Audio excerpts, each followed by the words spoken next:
मित्रहरू आज म तपाईहरुलाई मोमोको अचार कसरी बनाउने भन्ने कुरा देखाउन गइरहेको छु।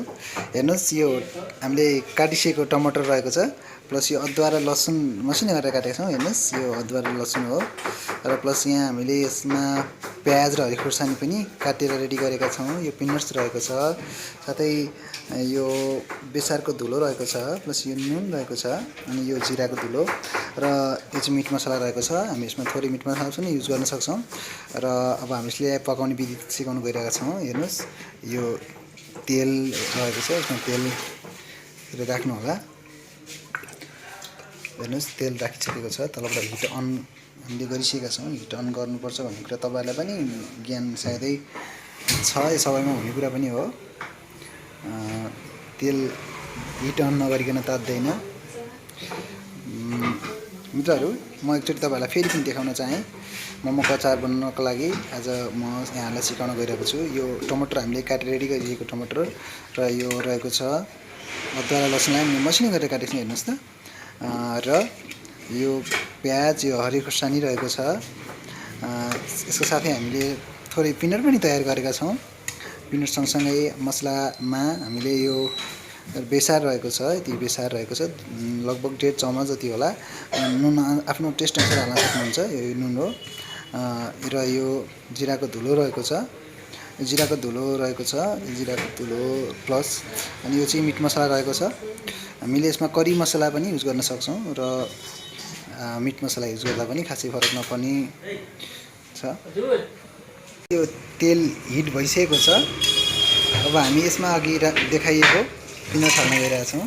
पिनट्स बदामलाई एकछिन फ्राई गरौँ, थोरै यसलाई हल्का ब्राउन हुन्जेलसम्म फ्राई गरौँ। बदाम ब्राउन हल्का भइसकेको छ, धेरै ब्राउन गर्नु पर्दैन। यसलाई 3 देखि 4 सेकेन्ड 5 सेकेन्डसम्म ब्राउन गर्दा पुग्छ। र हामीले यो अदुवा लसुन राखेका छौं, यो तपाईहरुलाई देखाइसकेका छौं। हामीले मसिनो गरेर काटेको अदुवा लसुन राखेको छ। एकछिन हामी यसलाई एकछिन भुट्छौं। हेर्नुस् ध्यान हेर्नु होला, तपाईले यसरी मोमोको अचार बनाउन सक्नुहुन्छ। यसलाई पनि ब्राउन गर्नुपर्ने हुन्छ। मित्रहरू अब यो अदुवा लसुन पनि ब्राउन भइसकेको छ। अब हामी यसमा यो अघि देखाइएको मसिनो गरेर काटिएको प्याज र हरियो खुर्सानी राख्न गइरहेका छौं। हेर्नुस् यो राखौँ, हामीले यसलाई पनि राखिसकेका छौँ। अब यसलाई एकछिन हल्का ब्राउन, हल्का मात्रै, धेरै पनि फ्राई गर्नु पर्दैन, हल्का ब्राउन गर्छौं।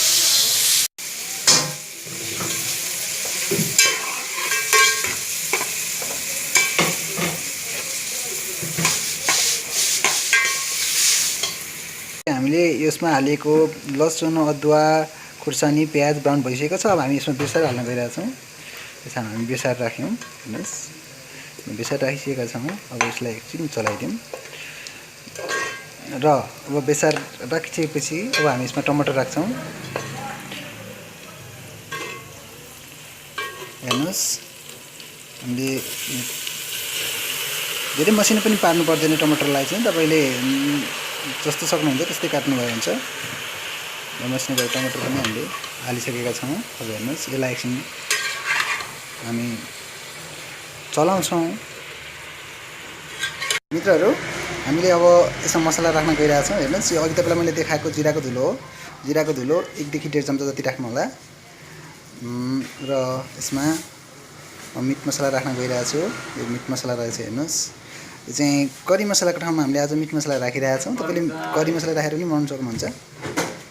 मिट मसला राखेका छौं, थोरै 2 चम्चा जति मिट मसला राख्नुस् र यसलाई अब 8 देखि 10 मिनेट राम्रोसँग पकाउनु होला, हिटलाई ठिकै गरेर। र हामी यसलाई 8 देखि 10 मिनेट पकाउन गइरहेका छौं। हेर्नुस् अब यसलाई मोल्दियौं।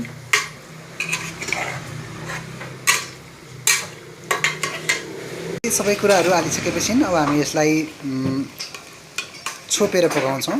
छोप्यो भने अलिकति चाँडो पाक्छ भन्नका लागि पनि हो। अब यसलाई हामी यसरी छोप्छौं।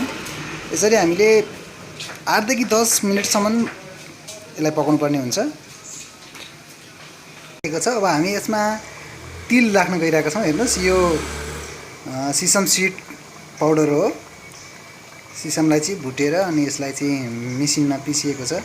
हामीले यसमा 2 देखि 3 चम्चा राखेका छौँ। हेर्नुहोस् अचार पाकिसकेको छ।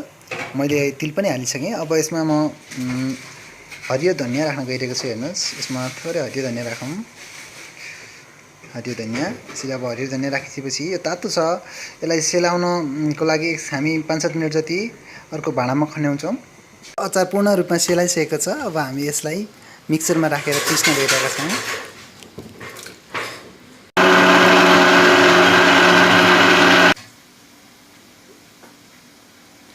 मित्रहरू अचार रेडी भइसकेको छ। हामीले यसलाई पिसी पनि सकेका छौँ। हेर्नुहोस् त एकदमै टेस्टी अचार रेडी भइसकेको छ।